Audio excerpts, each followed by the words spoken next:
Nós temos uma mesa linda, cheia de chás. Que delícia, que coisa maravilhosa. E eu quero agradecer a você, Roberta, por ter trazido alguns dos chás, porque a lista é grande. Enorme. E principalmente por estar conosco hoje no Dia Mundial do Chá. Seja bem-vinda. Muito obrigada, eu que agradeço. Quando a gente fala de chá, a gente, não sei porquê, tem duas vertentes de pensamento. Ah, o chá inglês, 5 horas da tarde, o chá das 5, que nem é às 5, né? Mas tudo bem, é o chá das 5. Mas, ou o chazinho da vovó, o chazinho da mamãe. Quando eu era criança, minha mãe fazia esse chá pra mim. Essas são as duas lembranças. Eu acho que a gente tem uma memória afetiva muito grande com o chá, né? Acho que todo mundo tem essa recordação de ter tomado um chazinho da mãe, da avó, né? De uma plantinha, talvez quem seja mais do interior, assim, de uma planta que foi pega ali no quintal, né? Na hortinha. Eu acho que todo mundo que é mais vivido aí já teve essa experiência anteriormente. Então, acho que guarda uma memória afetiva disso, né? Agora, por que a mamãe, a vovó sempre davam chazinhos pra gente? Ao invés de correr na farmácia, correr no médico, elas corriam pro quintal e buscavam as ervas. Os chás, eles têm esse poder mesmo? Tem. As plantas têm propriedades muito benéficas, né, terapêuticas. E aí eu acho que essa turma mais antiga aí já acessava uma sabedoria milenar, né? A gente tem aí, se a gente for pensar nas práticas mais naturais, né, de cura e tudo mais, nós estamos falando de milênios, né? Nós podemos ir aí para Ayurveda, na Índia, na China, para a medicina tradicional chinesa. Existem relatos de 3, 4 mil anos atrás, né? Antes de Cristo e tudo. E eles já trabalhavam naquela época com o quê? Com o que estava disponível na natureza, né? Então eu acho que o grande legado aí que a gente consegue com os chás é usar o poder natural que as plantas podem trazer para a nossa saúde. Além do sabor, é importante a gente lembrar que cada uma destas plantas que a gente escolhe para tomar o nosso chá, você já disse que elas têm propriedades terapêuticas, ou seja, são remédios. Exatamente isso. Qual é o cuidado que nós temos que ter na hora de fazer um chá? Perfeito, eu queria começar por aí mesmo, porque eu acho que existe também assim uma pequena confusão quando a gente fala de chá, né? Primeiro, vamos pensar na origem. Quando a gente fala assim, levando ao pé da letra, chá mesmo é a Camellia sinensis, é o chá verde. É o chá verde. Isso é chá. O resto é decocção ou infusão. Mas popularmente, até essas plantas que a gente trouxe aqui, a gente acaba chamando de chá. E tem ainda aquele chazinho que tem um saborzinho, que às vezes é até adocicado, do saquinho do supermercado. As pessoas também popularmente chamam de chá. Mas quando a gente vai ali estudar as plantas mesmo, existe essa diferença. Na etimologia diferença da palavra. Exatamente, existe essa diferença. Então, se a gente fosse falar de chá, a gente estava falando de Camellia sinensis, que é o chá preto e o chá verde, né? O chá verde fermentado, que daí tem o chá vermelho, né? O chá amarelo e tal. Mas chá seria a infusão da Camellia sinensis. Depois, para as outras plantas, a gente tem a decocção e a infusão. E cada planta tem a sua forma correta de preparo. Isso, perfeito. Quais são da decocção, quais são da infusão? Para ficar bem fácil para o pessoal lá em casa lembrar, as partes mais duras. Então, quando a gente for fazer um chá, que a gente usa a casca, uma raiz ou uma semente que é mais durinha. Os talinhos. Os talinhos. Então, essas partes duras, a gente vai ter que ferver. Se a gente só jogar uma aguinha quente ali, a gente não vai conseguir extrair com calor as propriedades terapêuticas. Então, o gengibre, o mulungu que eu trouxe aqui, a canela, todas essas partes durinhas, a casca do abacaxi, isso tudo a gente ferve, né? O que for partes mais molinhas, a folha, as flores, aí a gente pode fazer a infusão. A infusão a gente vai ferver a água, coloca essa água quente na folha ou na florzinha, deixa abafado por uns minutinhos, coa e tá pronto para beber. E na decocção, a gente ferve por alguns minutos a parte da planta junto. Agora, você está falando das florzinhas, a gente lembra da camomila porque ela é só a florzinha mesmo que a gente usa. E tem erva doce que muitas mamães dão para os bebês por causa das dos gases, bem, enfim, as cólicas. E a sementinha. Quando é sementinha... Essa sementinha mais dura, a gente pode ferver. Ah, pode ferver também. Pode ferver. É que a gente falou das raízes, falou dos mas caules. a erva doce tem essa sementinha mais dura, então a gente pode ferver também. Pode ferver também. Sim. Agora, nós podemos misturar os chás? Podemos. E até quantos? Existem diversas colocações aí, até em literatura, né? Quando a gente vai estudar um pouco mais a fitoterapia, que é a área que estuda o poder medicinal das plantas. Né? Então, existem diversos posicionamentos. Eu, particularmente, não gosto de fazer muitas misturas. E eu acho que tem que ser misturas, né, junções assim, de plantas com o mesmo objetivo. Né? Eu não vou colocar uma planta, por exemplo, um chá verde, que deixa a gente, né, mais ativo, que a gente usa mais durante o dia, com uma planta calmante.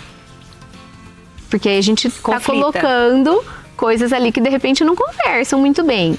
Então eu gosto aqui até desses que eu trouxe, de colocar, por exemplo, a passiflora com o mulungu, dá uma combinação super legal para um chazinho para tomar à noite. Os dois ajudam a melhorar a qualidade do sono, são calmantes, ansiolíticos.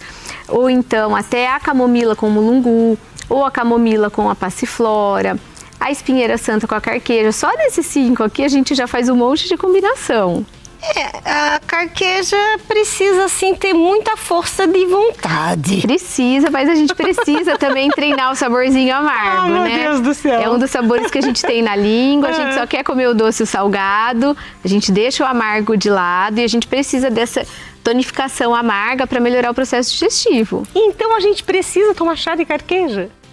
Muitas pessoas precisam, talvez não seja para todo mundo. A cada 10 anos, mais ou menos, não? Não, com mais frequência. Com mais frequência. Olha, então hoje nós temos, dessas plantinhas que nós temos aqui, todas elas são de infusão? Ou não? Não, o mulungu, apesar de o pessoal assim de casa aqui não conseguir enxergar, quando a gente pega ele na mão, ele é a casca da árvore. Ele é mais durinho, ele é mais firminho. Então o mulungu é legal a gente fazer a decocção. Que é dar uma fervidinha. Por quanto tempo a gente ferve? Alguns minutinhos. 2, 3 minutinhos? É suficiente. Aí, com essa água que ferveu, por exemplo, se eu vou fazer um mulungu com a passiflora, com a camomila, aí o que eu vou fazer? Eu fervo o mulungu por 3 minutos, aquela água que eu fervi o mulungu, eu já posso coar na camomila? Ou põe junto? Ou joga ali a camomila, deixa abafadinho.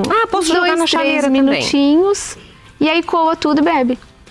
Agora, uma coisa, muitas vezes a gente erra na mão. Então eu fiz o chá, vamos dormir, errei na mão, sobrou o chá. Mas eu não quero tomar mais. Tem como armazenar esse chá? Por quanto tempo? Qual é a forma correta do armazenamento desse chá? Também é um pouco polêmico isso daí. É polêmico? Porque existem diversas posições em relação a isso. Depois que a gente fez o chá, o que ele vai extrair? A água quente vai extrair as propriedades terapêuticas, vão passar para a água. A gente poderia fazer isso também com álcool. É que a gente não vai fazer isso em casa, mas a farmácia faz as tinturas dessa maneira. Não é muito diferente, é só pôr a plantinha ali num álcool que não é o álcool de limpeza, né? Deixa ali um pouquinho e o álcool vai extraindo essas propriedades e aí a gente tem uma tintura daquela planta. Ela é mais concentrada do que o chá, né? Então, não vai ser assim, fazer o chá hoje para tomar dali 2 dias. Mas fiz à noite, não tomei tudo, posso guardar na geladeira e tomar depois. Então a gente volta falando sobre os chás. Não saia daí que tem coisa importante para você aprender ainda. A gente volta já.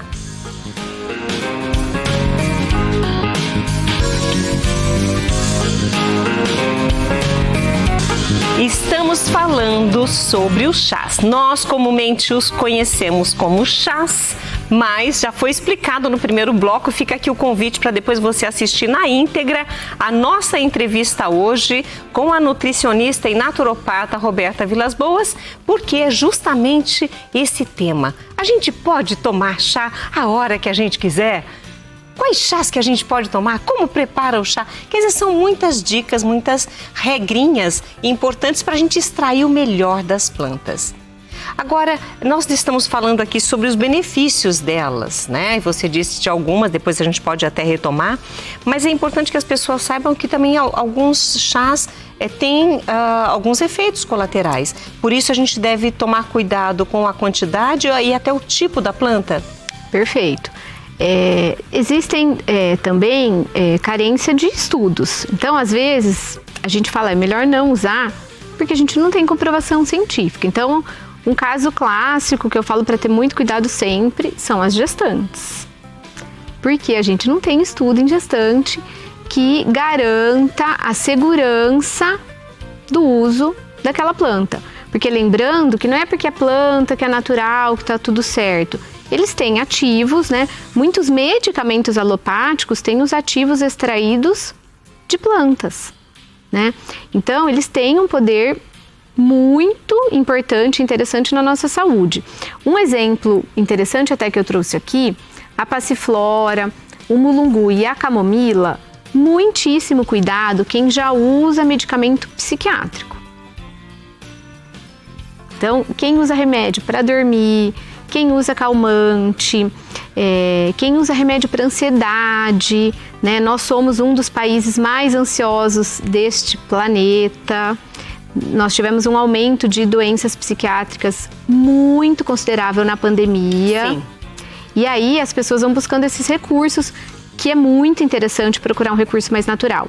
Mas se você já toma um remédio psiquiátrico, muito cuidado, porque às vezes os ativos das plantas podem potencializar o efeito de alguns medicamentos, como se deixasse aquele medicamento mais forte, numa dosagem maior, né? Numa linguagem assim bem leiga, mas existe interação das plantas com diversos medicamentos, então muitíssimo cuidado.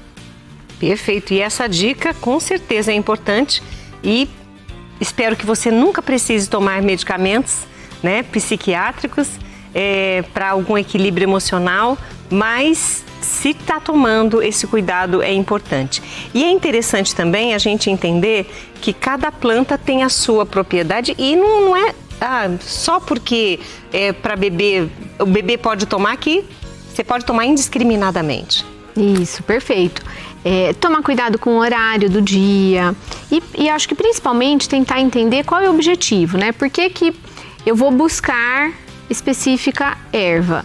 Então, existem plantas que têm propriedades mais digestivas, outras são mais calmantes. Então, dependendo do que a gente precisa, a gente vai buscar a erva com aquele objetivo. Tem outras plantas, por exemplo, que são muito legais para dores, para queixas reumáticas, né? A gente pode falar aí umas conhecidas, o pessoal gosta muito da sucupira, da garra do diabo, da unha de gato, que eu nem trouxe aqui, mas são plantinhas excelentes para dores, tão boas que grandes laboratórios já foram lá, fizeram um extrato e transformaram num medicamento vendidinho lá na farmácia à base das plantas.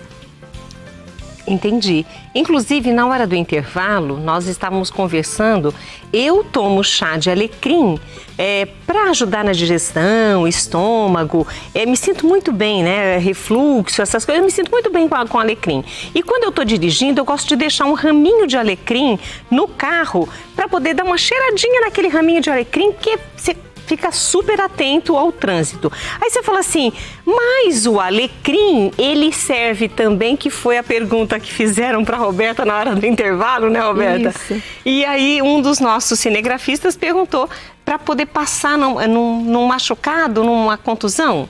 Isso. O que eu gosto muito das plantas é que elas são multifuncionais, né? 1001 utilidades. Então, como ele disse que ele estava tomando o chá perfeito, porque uma das propriedades do alecrim é que ele é anti-inflamatório, né? Então, ele estava com uma dor no joelho ali, tomou o chá, sentiu que melhorou. E ele pode fazer também como se fosse um cataplasma ali, colocar a plantinha em um pouquinho de álcool e depois usar isso, embeber num paninho. Quem é mais antigo já deve ter visto alguma vovó fazer isso daí, né? A minha avó tinha arnica, assim, guardada em casa. Qualquer um que se machucasse ia colocar ali. E pode colocar ali no machucado, né? A erva baleeira é uma outra plantinha nacional super bacana. Então, para quem tem dor muscular, articular, às vezes as farmácias até que trabalham com essas propostas mais naturais, às vezes já tem até um creminho pronto para poder. Qual é o extrato da erva baleeira, que é excelente para isso. Então, dor articular, erva baleeira, garra do diabo, que eu acabei de falar antes da garra do diabo, que é uma outra plantinha, unha de gato. Também excelente para essas dores articulares, a sucupira. Estas ficam melhor nos emplastros, não podem ser tomadas também, até a arnica? Pode. O único cuidado que a arnica, enquanto planta, ela é tóxica. Então, chá de arnica, essas coisas a gente não recomenda. Ah, entendi. Aí a arnica é muito legal ser usada pela homeopatia. Ou seja, que é uma outra vertente natural, que tem o uso das plantas num processo mais lento, mais diferente de tratamento. Isso, a maneira de produzir o medicamento homeopático é diferente do fitoterápico, mas nós chegamos num resultado muito similar, né? Baseado em plantas que são naturais. Quando nós vamos ao supermercado, nós temos lá uma infinidade de chás. Chás que a gente conhece e outros nem tanto. Todos estão nos sachêzinhos. E aí a gente confia. Tá marcado lá, capim cidreira, a gente pega, põe lá e tem o saborzinho do capim cidreira. Faz alguma diferença esta erva mais seca que está nos sachêzinhos para a erva que a gente compra mais natural? A gente deveria poder confiar e ter a certeza de que o que está escrito no rótulo é o que está dentro do saquinho. Mas a gente sabe que existem, às vezes, empresas que não são tão idôneas ou que, às vezes, não colocam a parte correta da planta. Porque tem isso também, né? Por exemplo, do maracujá, né, da passiflora, a gente usa a folha. Eu posso comer a polpa do fruto do maracujá que eu gosto. Pode, mas a gente não tem uma quantidade tão grande, né, pensando num objetivo aí mais ansiolítico, do que a gente tem lá na folha. Né? Então é importante saber que parte que a gente está usando a planta. O mulungu a gente usa a casca dele, né? Então tem isso, a empresa tem que ser idônea a ponto de colocar a informação correta. Outra questão importante do saquinho do chá é a composição dos saquinhos. Né? Em outros países, que a coisa já está, a legislação está um pouquinho mais avançada, a gente não encontra mais os saquinhos como os saquinhos que existem aqui no Brasil. Aqueles saquinhos têm um monte de compostos tóxicos, né? Até possivelmente microplásticos. Então o ideal seria usar a plantinha. E comprar também a planta num lugar idôneo, que a gente saiba que o que ele está apresentando ali é aquela planta, porque às vezes tem planta que é parecida com capim. Aí a pessoa, né, a gente não sabe se o que tem ali é um fornecedor adequado. E tem muitas feiras que tem pessoas que vendem, e tem aqueles sacos, né, até com a borda enrolada assim, cheio de planta, e a gente olha e fala, isso aqui é pra quê? Isso aqui é pra quê? Quer dizer, a pessoa já tem o hábito das plantas, mas a gente tem que tomar cuidado. Tomar muito cuidado, comprar de fornecedor idôneo mesmo, porque o fornecedor ele tem que acompanhar desde a produção até o envase, para saber se aquilo ali é realmente a planta correta, né? Porque existem inúmeras, por exemplo, quando a gente fala de lavanda, existem mais de 200 tipos de lavanda, que é uma planta. Como que eu sei qual que tá ali? Nem todas elas têm a mesma propriedade. Tem lavanda, todas são, têm essa característica calmante, mas algumas não são tão sedativas.